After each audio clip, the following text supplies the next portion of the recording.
Reggie Gaines is a two-time Tony Award nominated playwright, Grammy Award nominated lyricist, has published 4 books of poems, is editor of the 2015 poetry anthology A Year in Ink, and scored the PBS documentary Senior Year. Recent projects include director of Connect the Lots, a musical theater summer camp in Camden, New Jersey in 2014. Director, creative writing, workshop facilitator of Through the Looking Glass Center Theater Group, Los Angeles, California, from 2014 through 2016, and director of Lyricist Fellowship Lab, teaching firm of American Charter School, Bedford-Stuyvesant, Brooklyn, in winter, spring 2017. I want to say about Reggie, I have to say one of my memories of Reggie is probably from, I don't want to make you sound old or anything, but since I'm not exactly 12, I guess I could say this. One of my memories of him, I went to Eastside High School, and Reggie did a workshop for us at Eastside High School. And I went to listen to him, and it's probably 30 years ago. And he's up there, and these kids are paying rapt attention to him. And he's going, pretend your eyes are a camera, a camera, a camera, a camera. I mean, he had that room so full of electricity and wonder that I thought, this is what poetry can do. This is how poetry brings us alive, and why I personally have dedicated my life to poetry, and why so many of you also have dedicated your lives to poetry.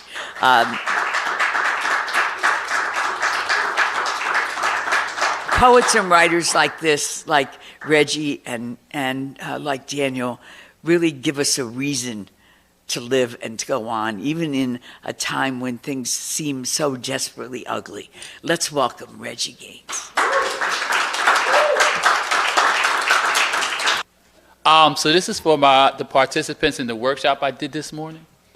We were talking about dementia. I never said Alzheimer's because that's kind of a difficult word, but we were talking about dementia today. How do you take dementia and use it in a poetry or writing workshop? But we did, right? We sure did. And so I'm going to dedicate this to all of you participants. Because I kind of did a little exercise where I would say some words from one of my poems, and they would have to snatch a word that put a picture in their head and then write something about that specific picture. So now, this is by Paul Beatty. I've also learned to start poetry readings and functions by giving homage to someone else. Because what normally happens, you get all hyped up and anxious because people introducing you saying you did this, you did that, and you're sitting back there like, oh shit, like. And so to take the onus off of you, and it's just a physical thing because you get all nervous when people start hyping you, and she means it too. And then when somebody means it, yeah, of course. And when somebody means it, you get even more nervous. So I've learned to take the onus off me by saying something by someone else that I love. So this is for the participants. So imagine if you had to snatch from this particular poem doing the exercise we were doing today. And this is by Paul Beatty, one of my poetry peers, who last year won the Booker Mann Prize in fiction. The first American in the history to win the Booker Mann Prize. But we were all, major thing. And we were all like in the poetry scene, open mic, Tony Medina, Miguel Algarin, it was Maggie Estep. So this is for the participants though, and it's called Verbal Mugging. And it's from Paul's book, Joker Jerker Deuce, Penguin Press. Remember, you guys had to snatch something from it. I'll do it slow so you can get all the subtle references. Why you, no rhythm, afraid of women, asexual, pseudo-intellectual, bald Mount Fuji-shaped head, no booty having, size 13 feet, pigeon-toed, crook-footed, Taco Bell burrito supreme eating, daydreaming, no jump shot, can't dunk, comic book reading, nutrition needing, knock-kneed, sap-sucker, non-driving, anti-fashion, constantly depressed, constantly no money, MF, take your weak-ass poems and go back to Los Angeles. Maria, did I leave my water back there on the seat? Can you toss it? Toss it. Yeah. Tom Brady. They lost.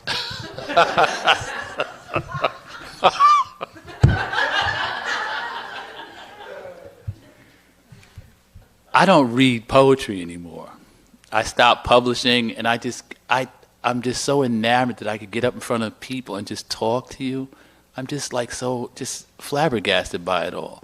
And a poem can drip in here, but it's such a responsibility, but it's such a fun thing. And without poetry, I would have never gotten to this point. Because when I started doing this, I didn't want to read poetry. I just wanted to get up and talk. But I had to go through the whole thing, get published, get a little notoriety. Then you get a little, then you can do whatever you want when you get up here, all right? But it's a wonderful thing if you can do poetry. And what is poetry? Here. Low IQ haiku, number 52, for Miles Davis. Ba ba da da, ba ba da ba da da, ba ba ba ba ba ba ba ba da ba ba da da da ba ba ba da ba da ba ba ba da da. Ba ba ba ba ba ba ba ba ba ba ba. Don't need religion to have peace on earth, just a Miles solo with strings. Ba ba da da. Ba ba da ba da da. This is for, where's Laura? Laura said she loved this. So now, this is what, when you get a little notoriety and they could tell you, and people will say, hey, I like that poem of yours. Could you read that poem? That's what a gift that somebody would say, especially in the age of this, the brain dead rotation devices, which gives you the authority to not have to remember anything. This gives you the A-OK. You don't have to remember shit. All right? So if somebody says to you, oh, I love your poem, or I know your poem, and they're a poet or a cultural person, and you know that they're telling the truth. All right? So I'm going to read one for Laura, who said she loved my poem. And she said this when I read it, so then I went and sent her one with music on it. And she hit me today, and she's like, I really love that. All right? Dan said that he had a CD that I made in 1994. 94. And now we were talking about dementia. Can I remember this shit? That's the key. Can I remember these things? All right? 94, so the poem was probably 2 years written before it went on the CD. So 94, 90, 93, 92. Whoa. Everybody. I was watching a tennis match on television. John McEnroe was the commentator. Bill Clinton came into the booth. Bill Clinton said to John McEnroe, well, I really love tennis. And, yeah, right. And he said, but everybody in America should learn to play tennis because you can play it until you're really old. Then he said,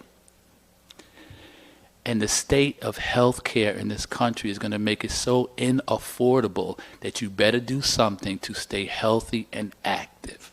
And I never forgot that. Now today I realize what I do is a lesson for everyone to work on their Alzheimer's and dementia. It's coming. It's coming for all of us, all right? Work on it now while you can. Learn 5 of your best friends' phone numbers and remember them. All right, something. All right, remember your credit card number so you don't have to pull it out all the time. All right, remember how many of you know your Social Security number by heart? Who was under 40 that's got their hand raised? Good for you. So let's practice, because the more we do it, the more it will become part of society. And it's not memorization, it's learning things by heart. All right? It's not memorization. That's got negative connotations attached to it. Laura. My introduction to neo-expressionism and graffiti-influenced modern art is in spring 1989 at the Tony Shafrazi Gallery in Soho. I'm with Carol Merengoff, mother of Todd Merengoff, the number 2 ranked 16-year-old tennis player in the East. I teach Todd tactics and strategy behind his multi-million-dollar home on Old Westbury, Long Island. Get a call from Carol. Would I like to ride into the city, check out some galleries? This is a bit odd, but since I'm working with Todd later that day, I say okay. Maybe she wants me to lift something. We walk through the door of Shafrazi's. A woman gets up from this desk. Diamonds, Armani Piaget watch, pre-Botox face filled with sun. She and Carol swap multiple air kisses, then vanish into an office. On my left, not quite high as a basketball rim, but wide as the space between the foul lines, is this thing. I read the tag beside the canvas. Jean-Michel Basquiat. I know the proper pronunciation because he recently died and his name is everywhere. I actually seen him a couple of times in Washington Square Park, but didn't realize it until he was pointed out playing the role of the DJ in Blondie's Rapture video. Fab Five Freddy tells me everybody's fly, DJ spinning, I say my mind. I stand and stare at the painting, imagining it was done by some 5th grader high off a couple of bags of Skittles. Bright, bold, busy, it looks like a mutant cartoon. Far left, melted male figure, arm extended as if to hail a cab in red, gold, green, and gray. Above, disproportionately drawn airplane in black. Far right, yellow taxi cab on white background, below crossed out powder blue letters which spell the word bore. Center, childlike attempt at an ambulance, hearse, tow truck, and cop car which seems to be scribbled in green magic marker. Below right, gold crown with red outline on royal blue background nestled in a 3-sided black brushed box. He must be into jazz improvisation. I see solos all over the canvas. And though the term has not yet reached public consciousness, I get a sense he understands the fine art of sampling. I walk about the gallery, looking now for names, not art. Kruger, Clemente, Schnabel, Futura 2000, whose graffiti on canvas looks as if it's been lifted from the door of an uptown number 4. None, not one, is as energetic or full with imagery as Basquiat's. I walk back, stand, stare.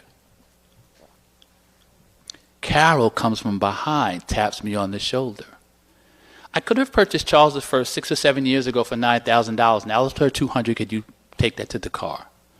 I turned to see a rust-colored pot filled with tiny black images resembling the 7 dwarfs on crack. I know these images. A building, Broadway Lafayette, Keith Haring. I pick up the pot, take it to the trunk of the Benz. Carol says no, in the back with the seatbelt on. Flying east on the LIE, I ask Carol what Keith costs. $18,000, but don't tell Paul. We arrive at the estate. I unload her Haring. Marble, metal, meticulous, silver, steel, asymmetrical stairs, and more than a dozen pieces of art on the wall, of which I paid no attention whatever. I want to ask what it cost, but figure it's rude. Are any of these people famous? Shirley Levine, Julian Schnabel, Andy Warhol, Gilbert and George. Willem de Kooning, Jackson Pollock, Jeff Koons, which looks like a Hoover vacuum cleaner encased in a plastic box. No, it is an appropriation of a found object which forces us to focus attention on America's growth as an industrial power. She really said that to me, too. Finally, I ask what it's all worth. Carol gives me a series of Miles Davis silences, blows notes while leaving space for the listener to savor and or contemplate. Well, maybe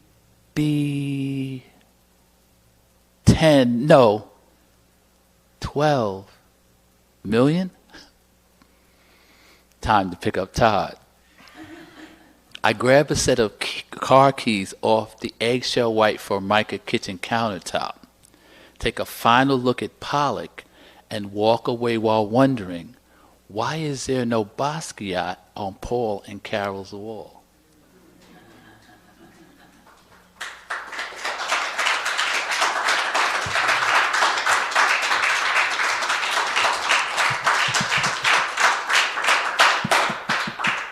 And I take so much pride in that I can remember it. It's so busy, it's so full of imagery, but there's no connective tissue really, because it's a series of thought chunks. I'm learning to write in series of thought chunks. I've been away from linear for a very long time. It's very non-linear, but it's also it's everywhere. And so, because again of these, you have to learn to keep people on their toes. All right, there can't be these straight narratives anymore, and it's beautiful, but you got to keep people on their toes. Now I'm going to try to remember a poem that was kind of inspired by what I just wrote, because that poem came from me standing in front of a Basquiat painting at the Brooklyn Museum and taking notes, just taking notes. And then the exercise was, can I make that come to life orally or on a page? Which is impossible. It can't stand up to the painting. But the painting is called Untitled/Red Man. All right. But now this poem was written based on that exercise. I hope I remember. It's called Riding with Death, which is the name of another Basquiat painting. Snatch, patch, tilt. A quilted layer of lavender dust brushed against the crusted morning dew. Beach blue balloons and cryptic caricatures disguised as skulls in Saturday morning cartoons. Tripping over crayon, acrylic, Liquitex, canvas wet with spray paint as St. Joe Louis frowns, a crazy cat-like kaleidoscopic crown plopped atop his processed dome. All alone, same old flashes of Leon Spink's Gap. Boombox blazing, Armani staining, scratching out an introspective mud club rap. Basement bohemian chained to the cane, stashed in the dungeon frying his brain. Colors so bold, looking so fly as life passes. Think same old ain't no Burden Hendrix was in the mix? Cold shaking coke, boiling hops. Rush hour crept, begged it to stop, and his heart burst. Guess you couldn't trust your muse to dance, paint, and ain't it a waste when one's so low, the bottom's 2 floors above? In love with love, the ideal, the dream, chance to glance at a windswept cream-colored kiss, this retrospective bliss the art world dare sing. And it's a good thing Pollock's last name wasn't Jackson, because abstract expressionism expresses itself in far more esoteric terms when one resides on the other side of the tracks. As I sift amidst a makeshift maze of scholars from Scarsdale, harlots from Spain, stark images in eggshell whites, names like Miro, Picasso, de Kooning, Monet, on this day meant to pray for a king. They sing sad songs so sullen, then saunter from frame to soapbox appropriations of pouring eyes and valentines, of wine, cheese, gentrified creed, feeding on whispers, periods blue, of severed ears, years of excess, which turns my intestines a raspberry red. Sick of the talk, sick to the touch, sick of this sickness labeled genius by salacious sycophants who paint not nor enjoy the beauty of a midsummer sunset's golden brow. How are they able to dictate value of oil, paint, stick, acrylic ink, and I think of Jean-Michel? Vividly abstract, viciously scorned, whose ghost rides a skeletal hypodermic horse into never ever land. where I stand and stare, lights glaring from glass, succinctly wrapped round linen and ash, and beginning to wonder, why is our style labeled wild, and why are we surrounded by snakes? Taking a moment, I sit, reflect. What if Pollock's last name were King? Would he sing the praises of blessing supreme, have courage enough to withstand the beam of an officer's flashlight, blinding eyes weak, or blood from a nightstick, a concrete interpretation labeled pour and drip technique? As curators speak, I fear their noise. Defiance, decadence, upper crust. Must trust my muse, its passion refrain. Come to love unfamiliar names. Davy, Rascal, Kilolo, Suko. Breathing artists who portray a world where original buckwheat yearns to be free. Or as the natives rage, the tis that I thee. Can it be art if one cannot see how to play the game? And it's a shame Jean-Michel's last name wasn't Jackson, because abstract expressionism expresses itself in far more esoteric terms when one resides on the other side of the tracks. Oh shit, I